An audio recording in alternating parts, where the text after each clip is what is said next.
โออิชิไอซ์เลมอนทีแมตช์สนุกหลุดกรอบความสดชื่น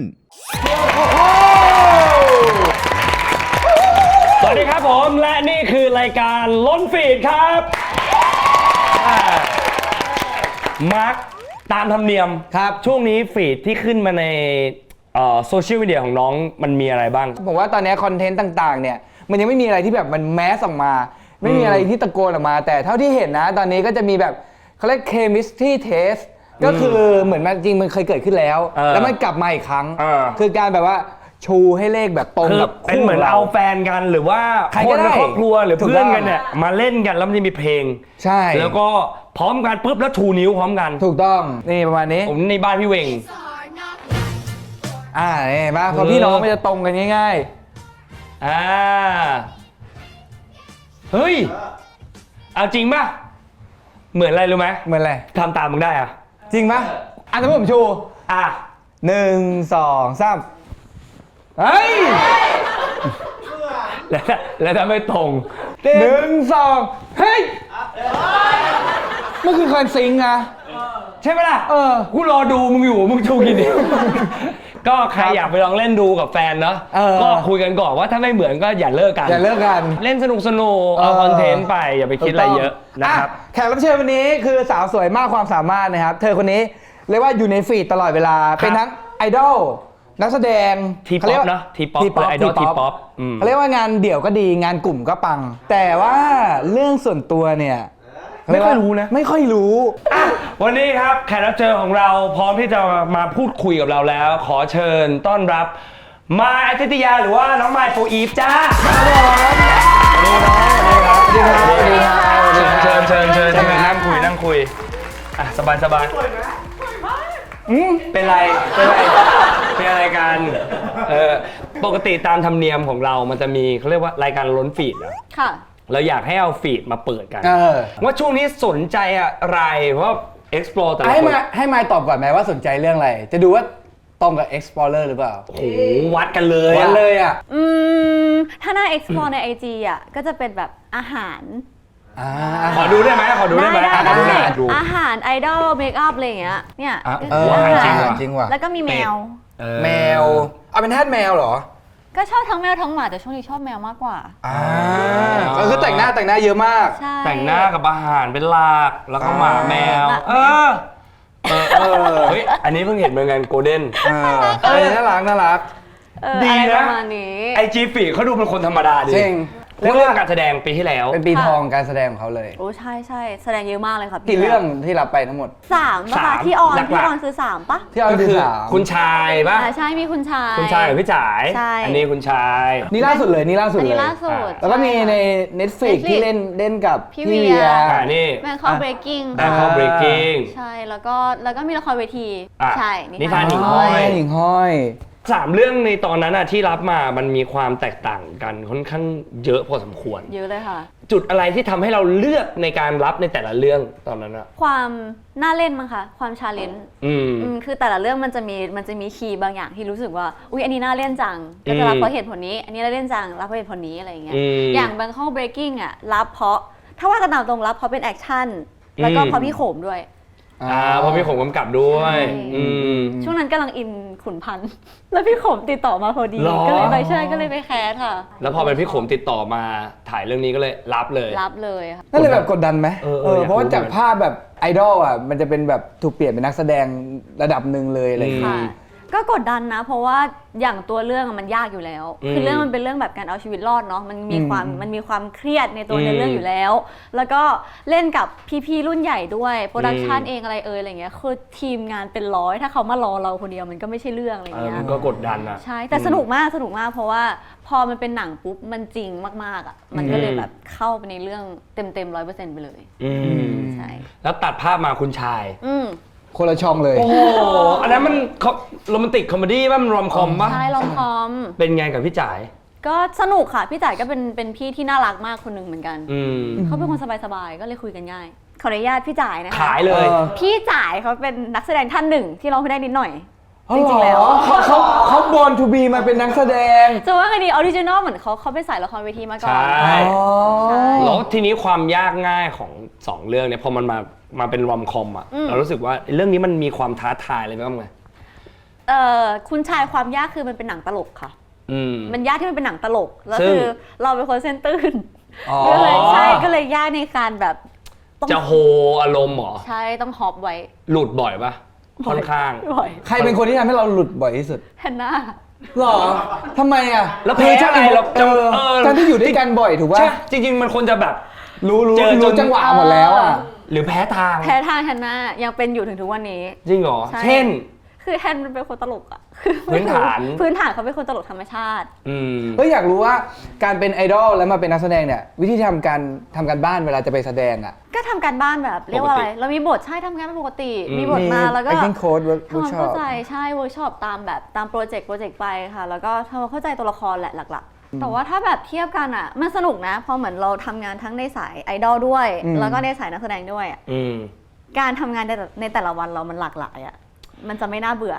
อะไรยากกว่าสำหรับเรา การแสดงยากกว่าค่ะ การแสดงยากกว่า ยากกว่า อืมยังไง ถ้าเทียบกันอ่ะอายุของการเป็นโฟอีฟมันนานกว่าด้วย เรามีประสบการณ์ประมาณนึงแล้วมันเป็นงานกลุ่มค่ะเรามีเพื่อนเรารู้สึกว่า อ่า เฮ้ยอย่างน้อยเราแบบไปด้วยกัน7 คนอะไรอย่างเงี้ย อ่ามั มันก็จะมีความ ช่วยเหลือหน่อย ใช่มีความช่วยเหลือกันมีความสบายใจในหน้าที่ตรงนั้นอยู่แล้ว อ่า มากกว่าการแสดงที่เพิ่งเริ่มได้มาประมาณนึงแล้วก็ถ้าเทียบอ่ะการเป็นโฟอีฟมันเป็นตัวเอง แต่การเป็นกับการแสดงคือการเป็นคนอื่น คุยเรื่องซีรีส์หน่อยดีกว่า I love a lot of you ณนนท์เพื่อน ใช่ คุณ ของเพื่อนผมเอง นี่ ที่ผมรับรู้เรื่องนี้มาสักพักแล้วเพื่อนก็จะบอกว่าเรื่องนี้น่าสนใจมาก นี่ เพราะว่าจริงๆตัวละครของที่มายเล่นอ่ะยากมากนะ เพราะว่า1ตัวละครมี5คาแรคเตอร์ ใช่ เป็นคนคนเดียวที่มี5บุคลิก แต่ละอันนี่คือแตกต่างอย่างชัดเจนเลยปะ อย่างชัดเจนเลยค่ะ อย่างชัดเจนเลยใช่ อ ปะ ย่างชัดเจน ไล่ให้พี่หน่อยอ่ะอย่างฟ้าใสเนี่ย อย่างฟ้าใสเขาก็จะเป็นคนแบบสดใสหน่อยเหมือนชื่อเลย เป็นคนฟ้าใสสดใสหน่อยมองโลกในแง่บวก ตัวแทนวัยเด็กของนางเอกละกัน คนที่สองครับ สตอมเป็น ที่มีพลัง ดูดันปะ ดู ไม่ใช่นั่น ไม่ใช่ค่ะไม่ใช่ อ๋อนั่นเอ็กเมน คนละอันคนละอัน อันนี้สตอมจะเป็นสายแบบห้าวๆลุยๆหน่อย อันนี้ เป็นตัว ตาม ตัว ชื่อ แข็ง เลย แรงใช่ตามชื่อเลย ใช่เขาจะออกกำลังกายเล่นกีฬาอะไรอย่างเงี้ย มีความบอยหน่อยมี ใช่ ความ บบ อ อย ย ขึ้น ห มา น่อย หน่อย ต้องไปต่อยมวยคนเรื่องนี้แหละ อ๋อเหรอ ใช่คนนี้ต่อยมวย คนที่3ครับ ปลายฝนเป็นเนิร์ด เป็นเด็กเรียนอ่ะใช่ไหมเด็ก energy เรียน นั้นแบบมีเจ้าแม่ข้อมูล Data เยอะๆอะไรอย่างเงี้ยถามคำถามไปเขาจะตอบกลับมาประโยคนึงแบบใหญ่ๆ ประมาณนั้นจำบทยากสุดแล้วคนเนี้ย ปลายฝนคนต่อไปครับ ใส่ลุง สายลุง ตัวแม่ปะแซ่บๆปะ เป็นคนสวย ดูจากสีปากทรงผม เป็นคนสวย ต้องพูดยังไงเป็นสาย เป็นสาวมั่น ฟิลนั้น เข้าใจได้สาวมั่นต่อไป ม่านหมอก ม่านหมอกนี่เป็นฟิลผู้บริหาร เป็นฟิล working woman เป็นคนดูดหน่อยค่ะเป็นแบบเป็นคนเนียบนิดนึงระเบียบหน่อย เป็น perfectionist ใช่ใช่ เป็นคนเนี้ยบเป็นคนแบบเหมือนมีความเป็นผู้ใหญ่สุดในทั้ง5ตัวที่ผ่านมา ใช่ประมาณนี้ ตัวละครไหนที่เล่นแล้วรู้สึกว่าใกล้เคียงกับเรามากที่สุด มันหมอกค่ะ หรอ ทุกซีนที่เขาเข้ามักจะเป็นซีนที่เกี่ยวกับการทำงานมั้งก็เลยรู้สึกว่าถ้าเราในโหมดทำงานก็จะเป็นประมาณนั้น จะเป็นประมาณนี้ แต่อาจจะไม่ได้เท่าเบอร์เขานะแต่ถ้าสมมติเทียบ5ตัวอาจจะใกล้มันบอกกับปลายฝนนะ2 คนใส่ลุงเป็นร่างตอนเป็นฟูอีฟใช่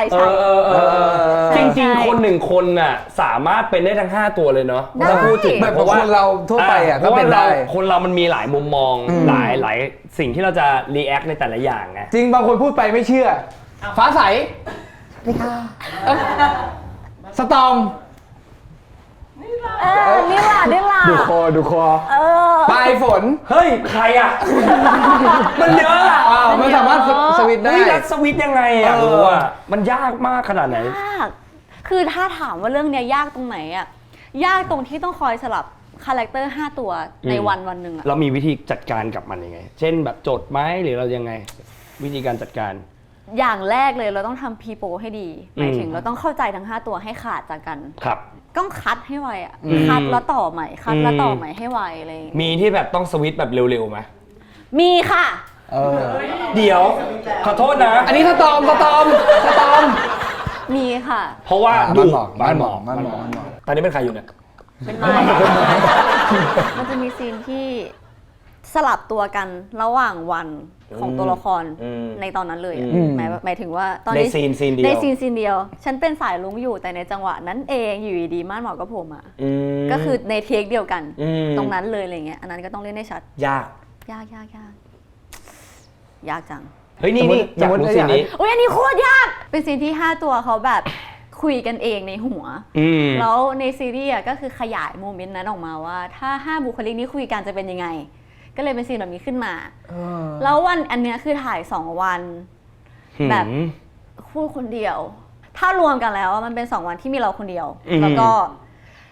บท12 หน้ากระดาษพูดคนเดียวทั้งหมดโหดมากเลยอ่ะก็คือไปกองไม่มีเพื่อนเลยด้วยซ้ำแล้วก็อยู่แต่มันเป็นอะไรที่ดูน่าสนุกนะเอาจริงๆพอแบบแต่สุดท้ายจบมาแล้วชอบไหมชอบนะชอบรู้สึกว่ามันชาเลนจ์ได้ใช้พลังได้ใช้แล้วรู้สึกว่าทำออกมาแล้วภูมิใจในผลงานตัวเองไหมอุ้ยต้องรอดูอ่ะเว้ยเพราะมันต้องผ่านการตัดต่อทุกอย่างมันไม่รู้ว่ามันจะออกมาเป็นยังไงถูกป่ะแต่คิดว่าเรา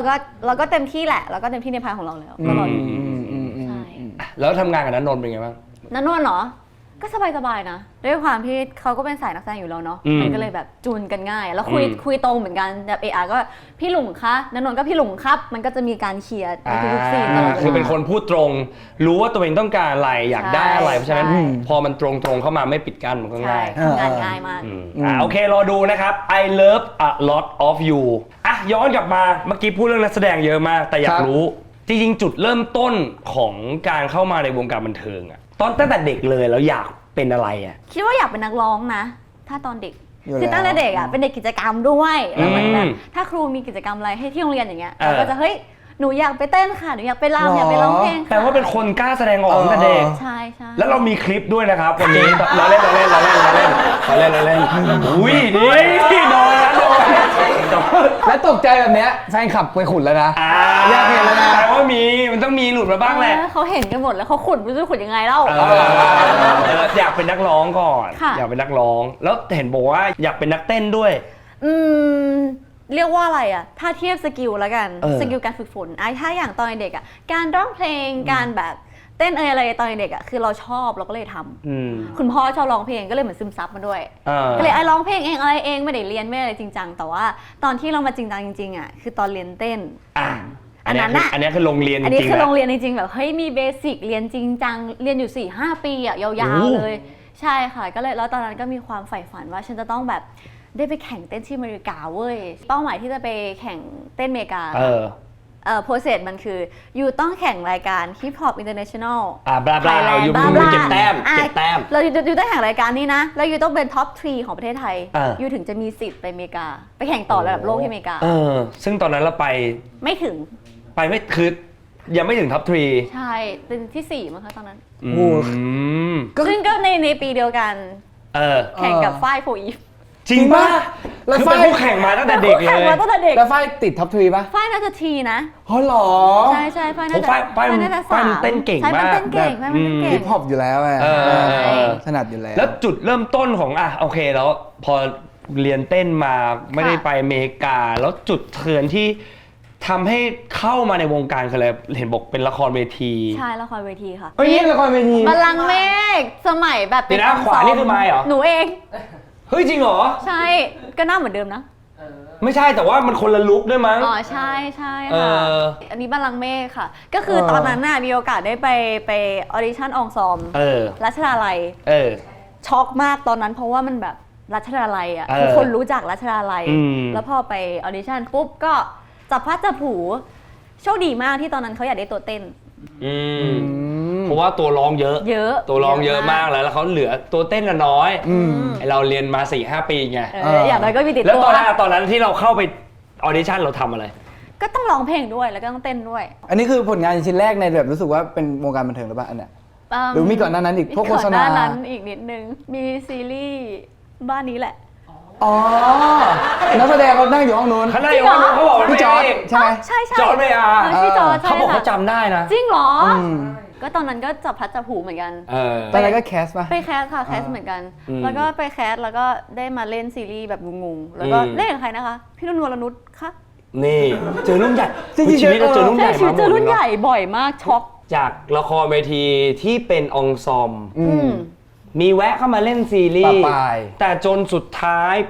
ปึ้มขึ้นมา แล้ว นางเอก กลายเป็นนางเอก ครับ ละครเวทีนิทานหิ่งห้อย ความกดดันที่รับขึ้นมาเป็นนางเอกอะเป็นไงบ้าง เยอะเลยค่ะ แต่ว่าในขณะเดียวกันมันก็น่าเล่นอะหมายถึงว่า อย่างตอนเป็นองซอมมันก็สนุกแบบนึง ครับ มันสนุกในแง่ที่ว่าเราได้แบบ ได้เป็นคนโน้นคนนี้คนนั้นหลากหลาย ครับ แต่ว่าพอเป็นตัวหลักปุ๊บอะมันจะได้ดำเนินเรื่องของคนคนนี้อย่างชัดเจนยาวๆไปเลยอะไรเงี้ยก็เป็นความสนุกเหมือนกัน แล้วก็อีกอย่างมันเล่นกับคนในค่ายด้วยค่ะ ข้าเป็นนิทานหิ่งห้อยอันนี้ก็เป็นนางเอกเรื่องแรกแต่ว่าอีกเรื่องที่อยากคุยคือไม่น่าค ถูกไหมที่เล่นกับพี่ก้าวจิรายุ ใช่ค่ะ อันนั้นคือหนังเรื่องแรก หลังจากเต็มโฟอีฟแล้วอะงานแสดงแรกอะคือแม่นาค แม่นาคนางนาคตั้งแต่พี่สายเจริญบุระ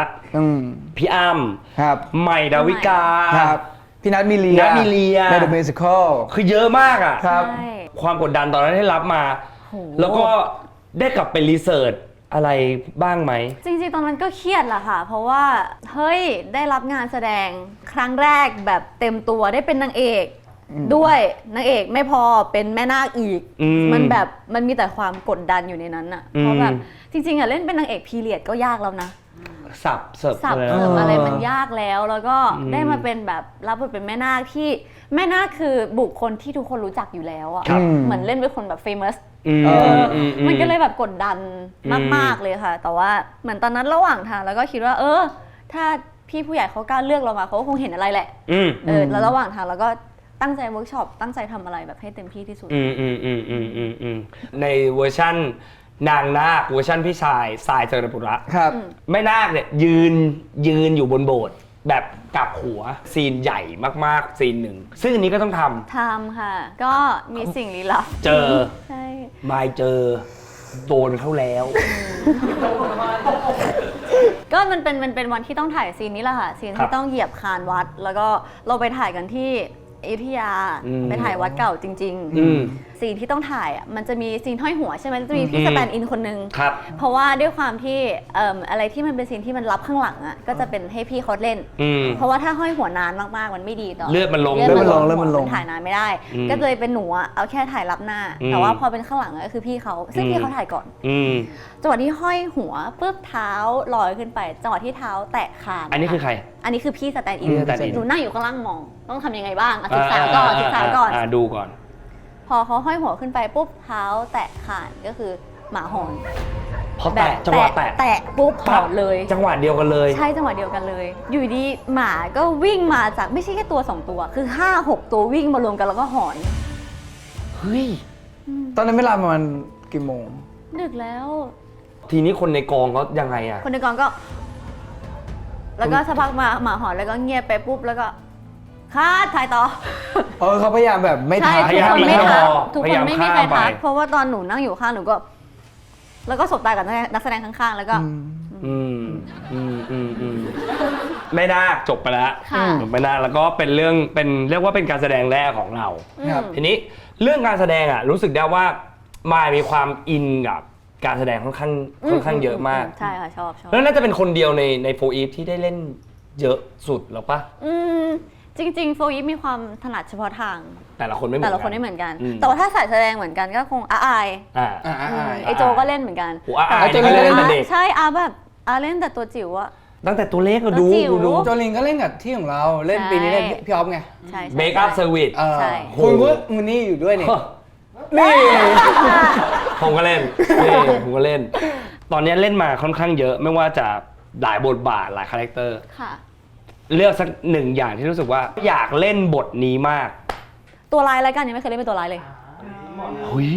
ไม่เคยเล่นเป็นตัวร้ายเลย พี่ว่าได้ หนูยังไม่เคยเล่นเป็นตัวร้ายเลยค่ะ ร้ายแบบไหนอยากร้ายแบบไหน อยากร้ายแบบฉลาดอะ แบบ mind เกม ต้องมาเกมหน่อยต้องมีเลเยอร์อะไรอย่างเงี้ย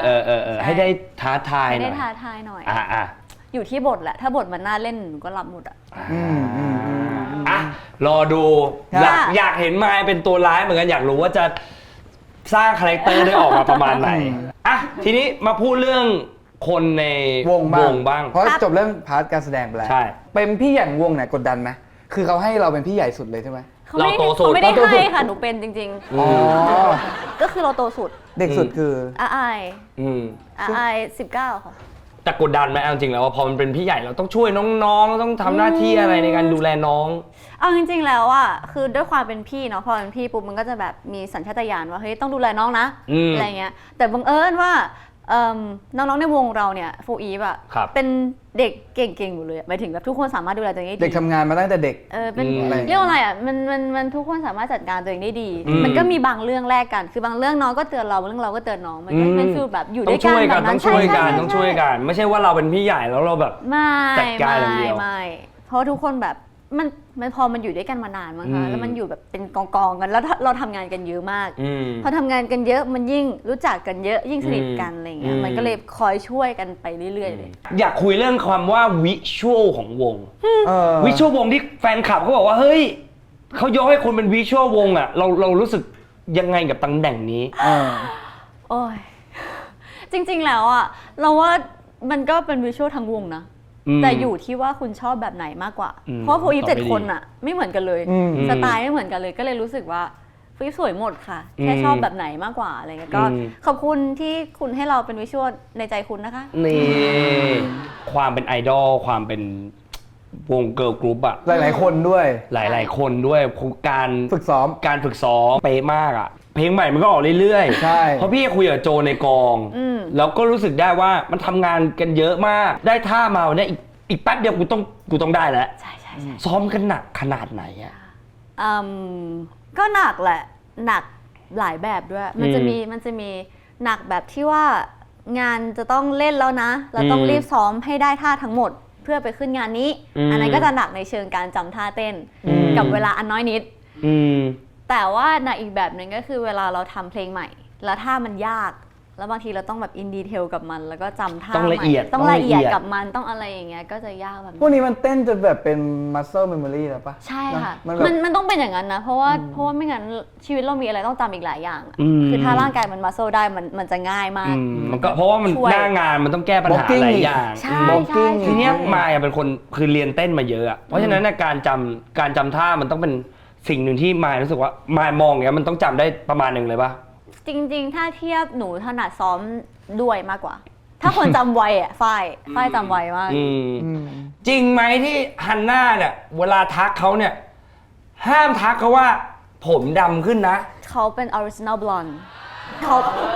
ขาไม่เคยผมดำเดบิวต์แรกๆที่เห็นฮันน่าผมดำอ่ะช่วงนั้นฮันน่าแบบอยากเปลี่ยนลุคอีแซวน้องแซวน้องแต่ว่าเขาเหมาะกับผมบลอนด์นะนี่ว่าก็ดีแล้วที่เขาผมบลอนด์มันเหมาะกับเขาอยากรู้ของแต่ละคนข้อห้ามที่แบบห้ามทักแต่ออมห้ามเห็นแมวกลัวแมวเหรอไม่ใช่กลัวเขาชอบเขาจะวิ่งเข้าชาร์จไม่ว่าจะทำอะไรอยู่ก็ตามเขาจะหันไปชาร์จแมวแต่ว่าจริงๆในวงก็มีหลายคนค่ะเป็นทรงๆเดียวกันแต่ว่าออมจะแบบวิ่งเร็วหน่อยวิ่งเร็วหน่อยไออาร์ก็จะห้ามเห็นคอกี้เพราะน้องจะอยากเล่นก้นเราจะแบบอย่างเงี้ยมีอะไรอีกมีใครอีกนะยายพันจะโมโหเวลาไม่ได้กินอะไรที่อยากกินตอนฟิลโมโหหิวจะเป็นไม่พอใจเป็นไม่พอใจไม่ตรงนั้นหรือใครโจลินเขาดูสบายแต่ไม่รู้ว่าจริงๆมันอะไรหรือเปล่าห้ามทักเรื่องอะไรหรือเปล่าไม่รู้ว่าห้ามทักเรื่องหรือเปล่าเป็นคนไม่ได้แชร์ออกมาข้ามไปฝ้ายไม่มีเลยฝ้ายพูดอะไรง่ายหมดง่ายหมดพูดอะไรก็ได้ชิวๆเป็นคนชิวๆเป็นคนถ้าถามว่าใครชิลที่สุดหนูอาจจะเป็นฝ้ายนี่แหละอย่างมายอ่ะห้ามถามว่าซื้ออะไรมาห้ามทำไมว่าซื้ออะไรมาเป็นคนสเปนเป็นคนแบบเป็นคนกินเหมือนมันนี่เป็นคนใช้เยอะแต่ไม่ได้แล้วก็ไม่อยากรู้สึกผิดกับการใช้ของตัวเองถูกเดี๋ยวอยากมาคุยเรื่องนี้เหมือนกันเรื่องเงินเขาเนี่ยเก็บไว้ก่อนวันนี้เดี๋ยวขอคุยเรื่องนี้ให้จบก่อนอยากรู้เรื่องจริงจังบ้างแต่ละคนคาแรคเตอร์ต่างกันมันต้องมีการกระทบกระทั่งทะเลาะกันผิดใจกันบ้างแหละเป็นเรื่องปกติมีไหมปกติมีค่ะมีแล้วมันมีวิธีการแก้ปัญหากับการทะเลาะกันยังไงหรือโฟอีฟจะมีฤกษ์งามยามดีในการได้นั่งคุยกันเปิดใจใช่เปิดใจเป็นแบบฟิลรีแคปทั้งปีด้วยเพราะว่าปกติเราทำงานกันทุกวันใช่ไหมคะพอทำงานทุกวันปุ๊บอะบางทีต่อให้มีเรื่องอะไรบางอย่างมันจำเป็นจะต้องแบบเก็บไว้ก่อนมันคุยตอนนี้ไม่ได้มันต้องทำงาน เฮ้ยอย่าเพิ่งมาเปิดกันตอนนี้เดี๋ยวมันจะทำงานมันจะเสีย มันจะเสียแล้วก็เลยจะชอบไปคุยกันที่ต่างประเทศค่ะ เพราะมันมีเวลา ใช่เพราะมีเวลา มั มัน มีเวลา มีเวลา แบบเข้าที่พักมีเวลา ใช่มีเวลา ก็จะแบบนั่งคุยกันแรกๆก็จะงงๆว่าเฮ้ยทุกคนคุยกันนะแรกๆก็จะงงๆ ทุกคนกำลังจะอารมณ์ดีอยู่ทั้งหมด ใช่แต่ว่าหลังๆก็จะรู้แล้วว่าทุกคนคุยกันนะทุกคนจะแยกย้ายไปอาบน้ำแล้วก็กลับมาพร้อมถุงขนมแล้วก็มานั่งกองกันอ่ะคุยแล้วมันก็จะคุยทุกอย่างแบบทุกอย่างจริงๆค่ะมันเหมือนเป็นการรีแคปมากกว่ารีแคปแบบประจำปีอะไรอย่างเงี้ย มันสามารถพูดได้เลยไหมว่ายูทำแบบนี้เราไม่โอเคนะอะไรอย่าง ได้ เงี้ย ได้ พูดอย่างนั้นเลยใช่ป่ะพูดอย่างนั้นเลยแบบ ดีนะ เฮ้ยไม่ชอบให้ทำอย่างนี้เลย ก็จริงๆอ่ะมันจะมีความแบบเห็นบางอย่างอยู่ทุกคนจะมีเซนส์ได้ว่าเรื่องนี้มันน่าจะพูดว่ะเรื่องนี้มันควรทำหน้าอะไรอย่างเงี้ยก็จะจับมานั่งคุยกันนี่แหละ จำได้ไหมว่าเรื่องล่าสุดคือเรื่องอะไร ก็เรื่องงานนี่แหละส่วนใหญ่เรื่องงานค่ะฟิวคุยกันเรื่องงานเยอะมาก เพราะว่าพอเราต้องทำงานด้วยกันแล้วเราให้ความสำคัญกับงานมันก็เลยค่อนข้างจะเซนซิทีฟกับเรื่องนี้ เห็นเขาบอกว่ามันก็ต้องแบบมีน้ำตา มันก็มีแล้วก็แบบเป็น2 7 คนมันก็ต้องมีบ้างปะ การเคลียร์ใจเป็นเรื่องปกติมันมีเรื่องไหนไหมที่เคลียร์ใจไปแล้วมันเป็นเรื่องที่เราจำไม่ลืมเลย จำได้ว่าตอนนั้นคุยเรื่องประเด็นอะไรไม่รู้เลยค่ะ แต่ว่าจำได้ว่าคนที่พูดเคลียร์คนที่เป็นคนบอกเฮ้ยเรื่องเนี้ยปรับได้ไหมนี่ได้ไหมคนที่พูดอะร้องไห้แล้วคนนั้นจบด้วยคำว่าที่พูดไปเพราะเป็นห่วงนะมันเลยแบบสุดท้ายแล้วทุกคนตอนนั้นก็เลยแบบมันยังไงเราก็ยังแบบเป็นกลุ่มเป็นก้อนด้วยคำว่าโฟอีฟอยู่ดีอะไรอย่างเงี้ยค่ะทีนี้การเดินทาง4 ปีที่ผ่านมามันต้องโดนไม่ว่าจะเป็นคอมเมนต์ไม่ว่าจะเป็นการวิจารณ์คอมเมนต์ไหนในการทำงานตลอด4 ปีที่เรารู้สึกว่าเฮ้ยกระทบจิตใจกับเรามากเลยจริงๆมันก็มีเรื่อยๆนะอาจจะเพราะว่าเราเองเป็นคนค่อนข้างจะปล่อยวางมั้งคะหมายถึงเราค่อนข้างจะแบบช่างเข้าใจกระทบใจมากที่สุดอันนี้อาจจะจำไม่ได้แต่เป็นวิธีการดีกว่าวิธีการที่เขาทำแล้วรู้สึกว่าโหอันนี้เจตนาร้ายสุดๆเลยขอมันจะมีช่วงที่แอป X เคยมีฟังก์ชัน close friend ถ้าอยู่ในวงเขียวปุ๊บก็จะเห็นแค่คนที่อยู่ในวงเขียวเท่านั้นมันคล้ายๆก็เหมือน Instagram คล้ายๆกันคล้ายๆกัน okay. แล้วคือตอนนั้นอ่ะเหมือนมีแอคหนึ่งเอาหนูไปเข้า close friend เขาแล้วก็พิมพ์อะไรไม่ดีอ่ะใส่หนูแล้วก็แท็กเราคนเดียวหมายถึงแบบอะไรที่เขารู้สึกว่าเขาอยากให้เป็นแบบนั้นแบบนี้เขาไม่พอใจเขาก็มาบอกซึ่งปกติเวลาแบบมีการเฮทสปีดกันเนาะในโซเชียลอะไรเงี้ยส่วนใหญ่มันก็จะเป็นพับลิกแล้วมันก็จะมีด้านฝั่งที่เห็นด้วยแล้วไม่เห็นด้วยบางทีแฟนคลับคนอื่นเขาอาจจะแบบอย่าไปจบโต้เขาแต่อันนี้คือตั้งใจเขาตั้งใจให้หนูคนเดียวแล้วหนูเห็นคนเดียวไม่มีใครเห็นนอกจากหนูโอ้ยแต่ก็สามารถจัดการกับความรู้สึกตัวเองตรงนั้นได้จัดการได้ค่ะจัดการได้เหมือนว่าเราก็ใช้คำว่าช่างมันเพราะสุดท้ายเรารู้แล้วเราทำอะไรไม่ได้แต่ละวันมันต้องทำงานเยอะมันก็ต้องเหมือนตอนจัดการในหัวออกไปให้เยอะที่สุดเวลาโชว์มันต้องมีเรียกว่าใช้คำว่าอุปสรรคที่มันจะเกิดขึ้นมาหน้างานแก้ปัญหาหน้างานเยอะมันมีอุบิเหตุอะไรที่มันแบบรุนแรงไหมรุนแรงปะรุนแรงที่สุดของฟูยิปน่าจะเป็นเรื่องแบบบางทีป่วยแล้วทำงานบางทีแบบไม่ไหวแล้วนอนน้อยอะไรอย่างเงี้ยค่ะอันนั้นสบายเสื้อผ้าหลุดคือหมายถึงว่าเต้นไปแล้วเสื้อมันหลุดใช่มันจะมีจังหวะที่มันแบบมันไม่เซฟขึ้นมานะอะไรอย่างเงี้ยไม่อยู่อะไรอย่างเงี้ยมันแยบไม่อยู่มันป๊อกมันอะไรอย่างเงี้ยเต้นแรงมากทำไงมีก็คือจะเล่ๆมองกันแล้วจะมีถ้าเจ้าตัวรู้ตัวจะวิ่งออกข้างๆเวทีเลยทันทีอันนั้นคือสิ่งที่รู้กันว่ารู้กันไม่เป็นไรทำเลยมันเซฟกว่าดีกว่าอะไรเงี้ยเต้นแบบด้วยความคนเยอะบล็อกกิ้งเยอะมีเหยียบเท้ากันบ้างป่ะมีผมว่าเนี่ยเป็นเรื่องแล้วตอนเหยียบเท้าแล้วรีแอคแต่ตลกแน่เลยเหยียบเท้าแล้วเป็นรีแอคยังไงอ่ะให้หน้าเป็นเล็บอันนี้หายใจไม่ออกเลยเลยว้าวนึกถึงออกซิเจนนึกถึงเหยียบเท้าแล้วนึกถึงซีนแทนน่าไปเล่นคอนเสิร์ตใช่ไหมคะแล้วเราก็จะแบบเจอศิลปินหลายท่านแล้วไปเป็นเกสครับแทนน่าเหยียบพี่เจฟซาเตอร์ผมอยู่คอนเสิร์ตแล้วผมไปดูพี่เจฟพอดีจริงแล้วเจฟซาเตอร์ทำไงคือตรงภาพโชว์มันโอเคมากมันออกมาเฮ้ยทุกคนแบบคาริสมาเพอร์เฟกต์มากแต่แฟนคลับไปซูมมึงแฮนน่าเหยียบพี่เจฟแล้วคนนี้เยอะมากแล้วเจฟซาเตอร์รู้สึกปะไม่รู้เหมือนกันไม่แบบไม่ได้บอกอะไรหรือว่าจริงๆมันอาจจะเหยียบไม่โดนแต่เหยียบโดนเท้าแบบแต่ไม่ได้เจ็บอะไรก็น่ารักดีเมื่อกี้เห็นพูดเลยเอ็กซิเดนต์เลยนึกขึ้นมาได้ตลกดีเฉยๆค่ะ มันต้องมีบ้างแหละเนาะแต่มันจะ มัน ไม่ คน เหยี เย ยบ อะมันก็เหยียบอยู่แล้ว แม่ได้เหยียบแขกรับเชิญแล้วเรามีเหยียบกันเองปะ มีแฮนน่าเคยผลักหูหนูออก พักทำไมอ่ะ เพราะว่าหนูยิงผิดบล็อกกิ้งอันนี้เราผิดด้วยเราผิดด้วย แล้วมันไม่สะกิดพี่ไม้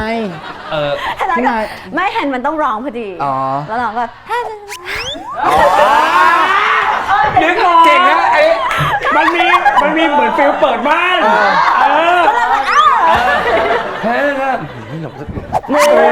แล้วเราเนี่ย แล้วก็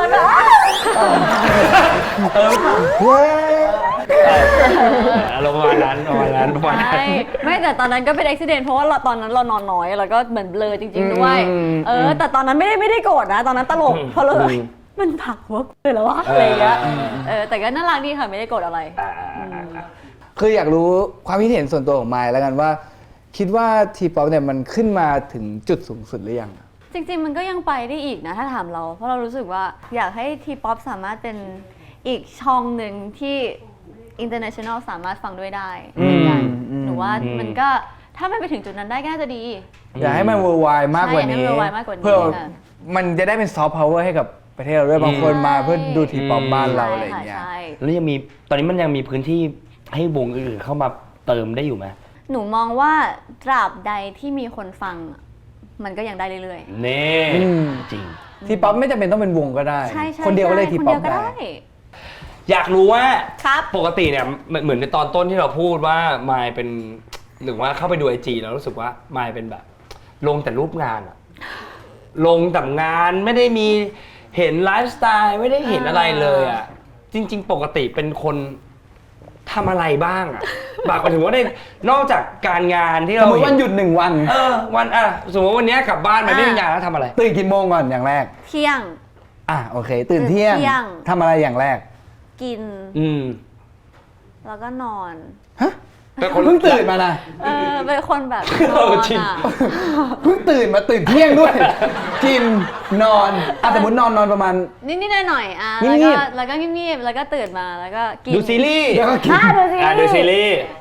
ดูการ์ตูนอ่านอนิอนิเมะ ใช่ อนิเมะ ใช่ติดการ์ตูนค่ะ อืม ใช่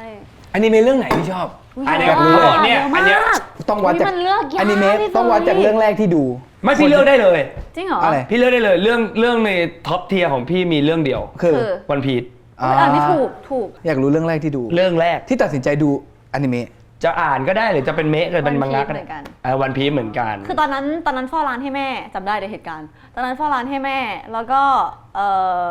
ดูแล้วก็เปิดช่องการ์ตูนขับอะแล้วตอนนั้นเวลานั้นมันพีมันออนพอดีก็เลยนั่งดูแต่เขาออนแค่ตอนเดียว คือพอจบท้ายตอนปุ๊บอะไรต่อวะอะไรอ ไอ้ ย่าง หนุ่ม เงี้ย คนนี้จะได้เป็นเจ้าแห่งโจรสลัดเมื่อไหร่ ไอ้หนุ่มหมวกฟาง กูรอมา30 ปีแล้วไม่เป็นสักทีก็เลยตอนนั้นก็เลยกลับไปเริ่มดู แล้วพอไปดูมีกี่ตอนนะโหเยอะจังอะไรเงี้ยแต่ว่าตอนนั้นมันเด็กไงแล้วเราก็ว่าง ในขนาดตอนนั้นนะอย่าบอกเยอะอะ ตอนนี้ ตอนนี้พันกว่า อยากรู้ตอนนี้ดูเรื่องอะไร ตอนนี้เหรอคะถ้ายังตามอยู่ก็วันพีนี่แหละที่ยังตามอ แล้ว ยู่ ถ้าตอนนี้ท็อป 5 ในใจ มันมีเป็นเจนอะโหเนี่ยลึกจริง ดีมอนสเลเยอร์คิดว่าคน Demon เปิดใจ Slayer ง่าย มัน เปิดใจง่าย mass มาก แมสมากเปิดใจง่าย ก็ยังอยากแนะนำไททันอยู่ดีสำหรับคนที่ชอบดูอะไรที่ลึกๆหน่อยเครียดเหมือนดูหนังอะแต่เป็นภาพอนิเมะอะ Attack on Titan โคตรสนุก แล้วก็My Hero ก็ดี ไม่ชอบไป ชอบบาคุโกะค่ะ ก็แมสอยู่ ยังเหลือสักเรื่องนึงไหม ถ้าอยากดูเมสร้างเมืองสลามก็สนุก เมสร้างเมือง โอ้โหมีชอบมาก สนุกเนาะ ชอบมาก ภาคแรกเหมือนเอามาหลอกอะ เออ ภาค2อยู่ดีก็เครียด แล้วก็มีอะไรอีกนะจุสึ จูรุสึ ก็แมสส่วนใหญ่ก็แมส แต่จูรุสึมันก็คล้ายกับแฟรี่เทลฟิลเว้ยหมด ต่อแล้วมาแล้วมันพูดถึงอนิเมะไปเยอะแล้วเดี๋ยวเรามาคุยกันหลังไมค์แต่ว่าพูดถึงการฮิวใจเมื่อกี้กลับมาเรื่องเงิน ครับ ที่เขาบอกว่าสิ่งข้อห้ามของเขาคือห้ามทักเขาว่าเขาซื้ออะไรมาเพราะว่าการฮิวใจของเขาคือการดูยอดในบัญชีซึ่งตรงข้ามกับสิ่งที่เขาเองก็ทำ เพราะเขาใช้เงินเก่งมาก เขาใช้เงินเก่ง ทำไมถึงมีความสุขในการดูเงินบัญชี ทั้งที่แบบเราก็รู้ว่าเมื่อวานเราเพิ่งดู แล้ววันนี้เราก็จะดูอีกเลยเนี่ย เราเหมือนได้รับการยืนยันว่าเรามีเงิน มันเข้าทุกวันเลยอะ ก็มันก็ไม่ได้หายไปไหนไง มันเข้าทุกวันหรือว่ามันยอดมันขึ้นทุกวัน ก็จ จริงๆจริงๆมันก็มีเป็นช่วงๆของมันแหละค่ะ ไม่ได้เข้าทุกวันขนาดนั้น แต่ว่าเราก็ชอบนั่งแล้วก็บวกเลขโอเค สบายใจ ก็เป็นเหมือนกันจะ วันละกี่รอบ ไม่ได้เยอะมาก โอ ไม่ เค ได้เยอะมาก เพราะว่าอย่างน้อยวันหนึ่งเราก็ทำหลายอย่างเนาะ แล้วก็ อืม ค่อยมาดูทีเดียว อืม แต่ว่าเหมือนกันในกระเป๋าตังค์ ก็ ก็ จะ เป็นคนเดียวที่ยังพกเงินสดอยู่ อืม เพราะแบบชอบเงิน ม ต้องเห็นเงิน ใครก็ชอบ ก็ปฏิเสธไม่ได้ พี่ก็ชอบ ผมก็ชอบ แต่ ตา ก็เป็นคนใช้เงินเยอะเช่นเดียวกัน ใช่ เรียกว่าเป็นคนกล้าใช้เงินมากกว่า สมมติเข้า100,000วันนี้ อืม แบ่งไปใช้ช้อปปิ้งเท่าไหร่ ไม่ได้คิด กูว่าไปได้หมดอ่ะ100,000 ใช่ ถ้าตอบไม่ได้คิดอ่ะ หมด ไปได้ เป็น หมด เป็นไปได้ปะ เป็นไปได้ เข้า100,000ออก2ได้ปะ ได้ เข้าเนื้อด้วย อ้าวก็ถ้าอยากได้ ใช่ก็ถ้าอยากได้ ของมันต้องมี ทุก ส่วนมากซื้ออะไร กระเป๋า หรอ แบรนด์เนม ใช่ใช่ใช่ พิมพ์มา ผมว่ามี8 หลักอ่ะ อันนี้1 วันนะ หรือว่า อันนี้ ก็ โอเค โอเค ไม่ได้ตอนแรกในใจนึกว่าแบบ โอ้โห คือถ้าเทียบกับ ไม่ ถ้าเทียบกับ เป็นหนังจระเข้อะไรอย่างงี้ไม่ใช่ ไม่ ใช่ ใช่ ไหม ไม่ใช่ไม่ใช่ไม่ใช่ ไม่เอานะ ยังไม่แตะยังไม่แตะเป็นคนที่ไม่ค่อยว่างด้วย ไม่ค่อยว่างไปใช้เงินด้วยก็เลยแบบทำงานเยอะก็เลยจะแฮปปี้ในการทำงาน เพราะว่าถ้าว่างปุ๊บอะเอาตัวเองออกจากบ้านอะอย่าเอาตัวเองออกจากบ้านด้วย เข้าห้างปุ๊บอยากใช้เงินว่ะไม่รู้จะซื้ออะไรแต่อยากใช้เงิน อยากใช้เงินอยากใช้เงินอยากใช้เงิน มีพี่น้องไปอ่ะเปย์เขาด้วย ก็ ปะ ได้ค่ะ ก็ดูแลได้ ใช่ไหมอยากได้นี่ซื้อให้เลย ได้ไม่ซีเรียส วันไหนจะอยากใช้เงินบอกพี่นะ อ่ะมีเรื่องหนึ่งที่เขาเมาส์กันมานอกจากเรื่องใช้เงิน มีคนเมาส์มาว่ามายเป็นคน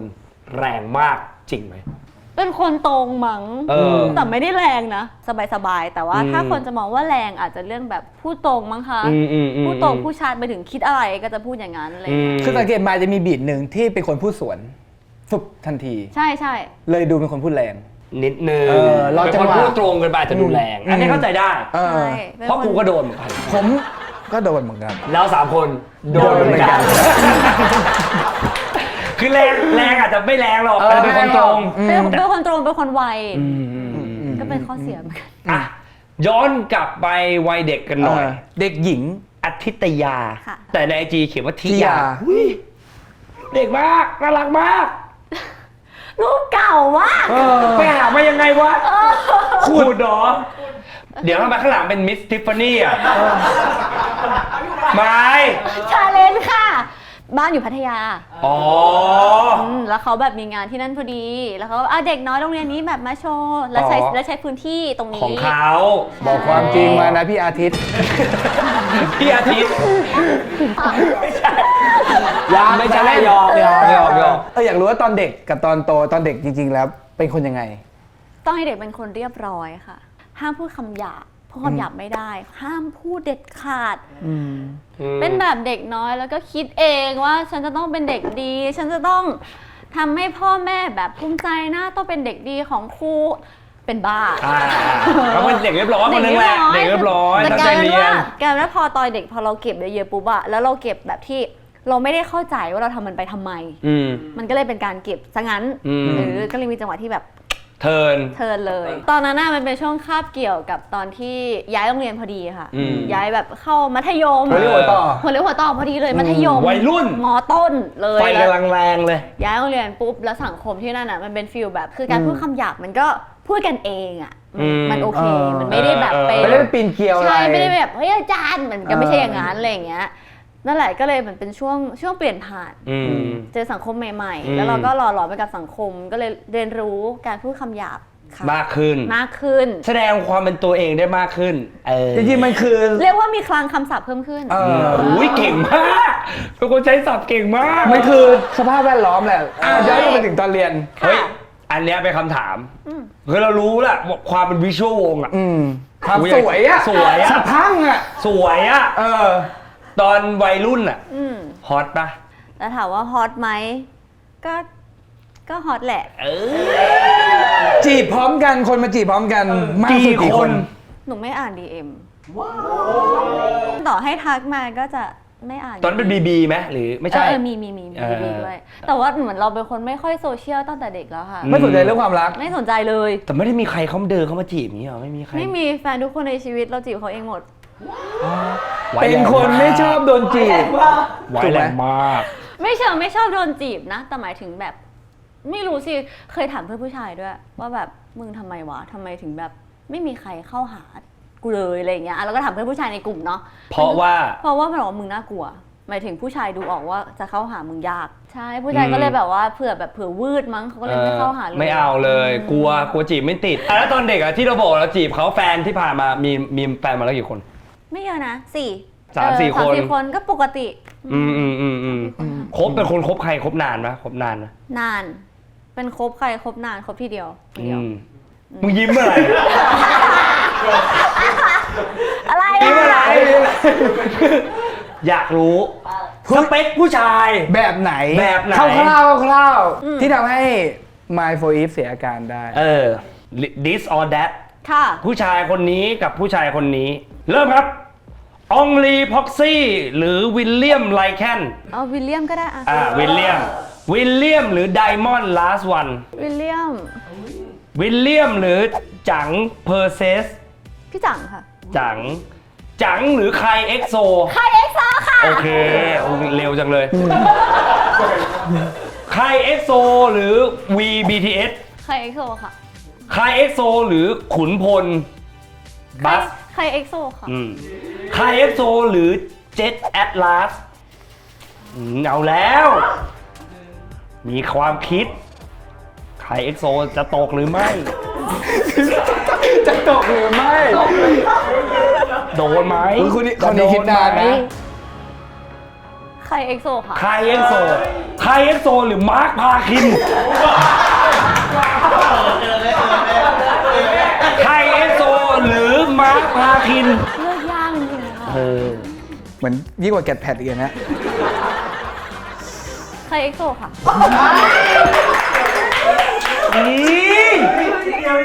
อย่างน้อยก็ได้คิดว่า น่าเสียดายมาก คะ ที่ไม่เลือกมาร์คพาคินกลับมาเรื่องเมื่อกี้สเปคคร่าวๆเพราะจริงๆมันไม่ได้มีสเปคตายตัว ใช่ไม่มี มันไม่ พ ได้ อ มี ยิ่งโตขึ้น พูด ผม ยาก ว่าทุกคนอ่ะมันจะ คิ ไม่ ดว่ามันได้หมดแล้วมันอยู่ที่การคุยกัน แต่อยากรู้วิธีการจีบ ค่ะ ของเรา เพราะเราเป็นคนจีบ จีบ เขาก่อน อยากรู้ว่าถ้า My for Eve จะจีบผู้ชาย1 คนเลือกใช้วิธีไหนครับ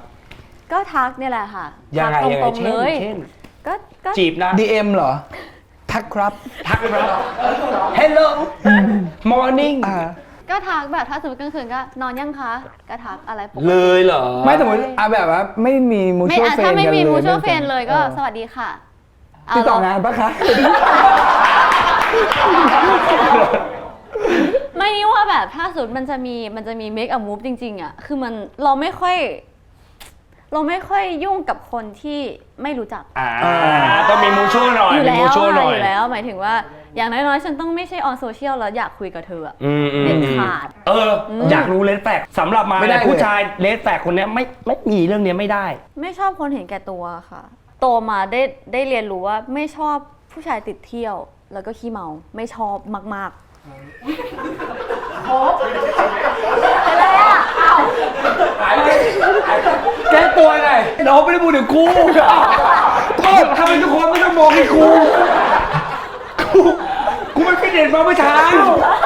ให้เกียรติคนออกกำลังกายด้วย กูแค่ชอบดื่มดำกับบรรยากาศ เสียงเพลงมีอะไรอีกไหม ก็ประมาณนี้ สมมติว่ามีแฟนจะเป็นคนติดแฟนปะ ติดแฟนค่ะ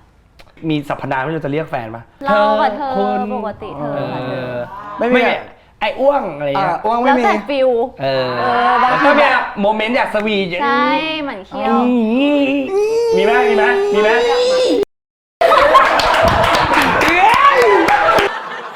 รู้เลยคมสุดท้ายใกล้ๆแล้วแล้วล่าสุดเขาบอกเขาได้รางวัล Killer Smile เป็นคนยิ้มสวยยิ้มมีเสน่ห์เพราะเป็นคนตกผู้ชายด้วยการยิ้มผู้ชายหลายคนจะโดนตกด้วยรอยยิ้มของเขาไหนเรายิ้มให้มาร์คหน่อยมาร์คยิ้มให้มาร์ค